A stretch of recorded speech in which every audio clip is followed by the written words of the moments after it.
Kwa hiyo sadaka ni kwa ajili ya kufadhili kazi ya utume ulimwenguni na kuipatia uwezo conference kujiendesha. Unategemea sana namna ibada ya matoleo ya zaka na sadaka ilivyo kwa muumini mmoja mmoja. Kwa hiyo kama sadaka inaletwa kwamba kuna jambo hili linatakiwa litolewe sadaka ili lifanyike, acha kushiriki vikundi vya kuhafifisha kazi. Kuwa kama Lutu, kuiokoa nafsi yako. Maana siku za mwisho watatokea watu hao kama ilivyoelezwa na Paulo, watu wenye majivuno, watu wenye kupenda fedha, watu wenye kulalamika na nini. Ni siku za mwisho. Paulo anaandika hiyo akiwa gerezani, anasema wakumbushe jambo hili. Tukio tu hili la nini hapa? La makambi haya ni kumshukuru Mungu kwamba kazi inakuwa. Na inakuwa kwa sababu ya sadaka. Ukiona jengo kama hilo lina gharama kubwa na limeanzwa miaka mingi. Msingi ulikaa hapa miaka, lakini watu wanapoguswa kutoa sadaka, kazi ya Mungu inasonga mbele. Haleluya! Ni kazi ya kanisa kuinua nyanja zote na kufundisha watu masuala ya kiroho na kimwili, kiakili na kijamii, na mshiriki mmoja mmoja. Kauli mbiu ni hii: nitakwenda nikimsubiri Yesu.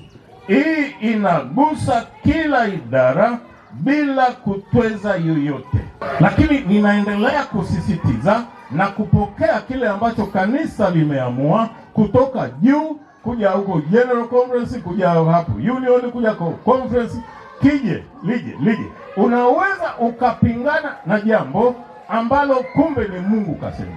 Unaweza ukasema tu hapo conference hii, mmoja akasema wanaleta tu vitu kama kuna mti wa kuchuma pesa hapa. Sasa wewe ukiacha, Mungu anagusa mtu mmoja kufidia wale wanaogoma. Kuna makanisa yamejengwa kwa 100%. Kuna watu wamefanya mambo makubwa. Kwa nini? Kwa sababu wanajua Mungu kasema. Kwa hiyo sadaka zetu zitasaidia au zinasaidia kuhakikisha kwamba kazi ya Mungu inaendelea kwa kazi. Vijana hawataishia katika ukakamavu tu, bali wafanya kazi kwa furaha. Bali wafanya kazi kwa furaha kwa siku 6 ili kupata cha kuleta katika hazina ya Bwana wao. Hapa tutakuwa sasa na master guide waliofumbuliwa macho, yaani wao wenyewe watakuwemo katika jicho la kanisa. Hawatasubiri kuchaguliwa kwa sifa nyingine, bali kutumika sambamba. Wakati inapofika wakati wa uchaguzi, mchungaji anataka kuona jicho la kanisa lilivyo. Na kuna watu ambao wanadhani wanamhonga Mungu, maana Januari mpaka Julai hajatoa hata shilingi. Lakini kwa sababu tunaenda kwenye uchaguzi na mchungaji atataka jicho la kanisa, ndio mtu anadondosha hapo 2,000, 5,000 hivyo, ili aonekane kwenye jicho la kanisa. Sawa, kwenye jicho la kanisa la duniani itaonekana, lakini la mbinguni hautakuwa. Kwa hiyo anasema watu wote wanatoa kwa uaminifu, ila wanatofautiana kwa wanayemtolea na anayepokea matoleo yao. 2.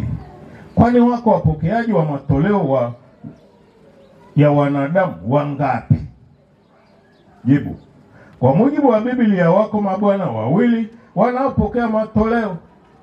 Hiyo iko Luka 6:16-13 na Mathayo 6:24. Hata hivyo anasema hakuna mtu anayeweza kutumikia mabwana 2. Hakuna.